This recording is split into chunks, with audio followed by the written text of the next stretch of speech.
Moving on to Leo and Sai attacking the Celestial Dragon Saint Charlos. You see, Celestial Dragons are so used to walking all over people, treating everyone as beneath them, and using their status as a shield. But Leo and Sai did something that would definitely make Luffy proud. Unable to control their anger towards Charlos, both Leo and Sai turned him into a bowl with their one-shot attack. At this point, smacking Charlos around has become a Straw Hat-approved activity. Poor Charlos got some serious damage, that is, if he had a brain in the first place. Leo and Sai's one-shot shows that sometimes all it takes is one good smack to remind someone they're not above everybody else, especially if they've got the personality of a deflated balloon.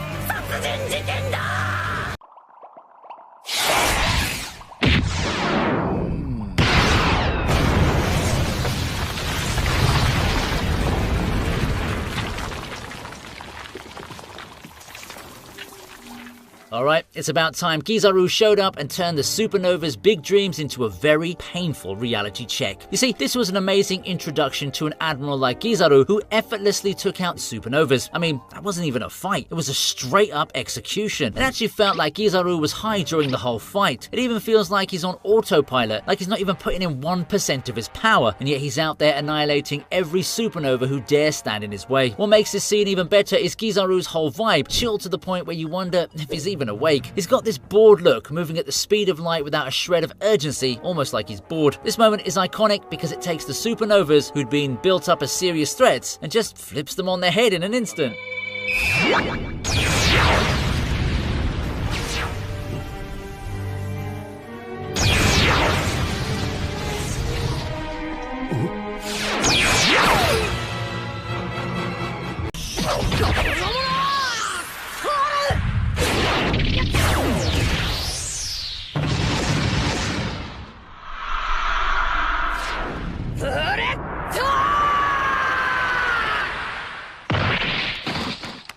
Moving on to a moment when Luffy punched Kobe so hard that he travelled right into a flashback. During the entire Marineford fiasco, Kobe decided to stand in Luffy's way, attempting to stop him from reaching Ace. But no one was going to stand in Luffy's way to save his brother, and anyone who tried got a punch that they wouldn't forget. I bet Luffy hit Kobe so hard he unlocked his Haki right there. And let's not forget, this is Luffy, the guy who becomes besties with people he's punched. So, in a weird way, that punch was just Luffy saying, I still care about you, Kobe, but I've got a war to win. Honestly, it's one of the best one-shots because it's classic Luffy. If nothing else, that punch was a wake-up call for Kobe, a reminder that he's got a long way to go if he wants to keep up with the big leagues. In a weird way, it's almost a win for him. Luffy doesn't always beat up dragons and OP characters, sometimes he also likes to give a kid his own medicine.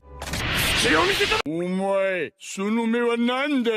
mentioned this one earlier, we had to talk about it, didn't we? Remember when Luffy punched the Celestial Dragon Charlos? This is hands down one of One Piece's most legendary moments. Luffy storms into the human auctioning house to save Kami, and just when he's about to act, Charlos cruelly shoots Hachan to show his power, hoping to enslave him. But Luffy, he's done with this nonsense. With fire in his eyes, he ignores the chaos, marches up to Charlos and lands a punch that sends him flying just like a ragdoll. Honestly, Charlos got off way too easy. He could have easily ended up permanently disabled after that punch. The entire audience is left stunned, jaws dropped, because that moment is nothing short of legendary. Luffy just made one of the biggest statements of defiance in the world of One Piece, proving that he won't let anyone push his friends around. This moment cemented Luffy as the rawest dude in the verse.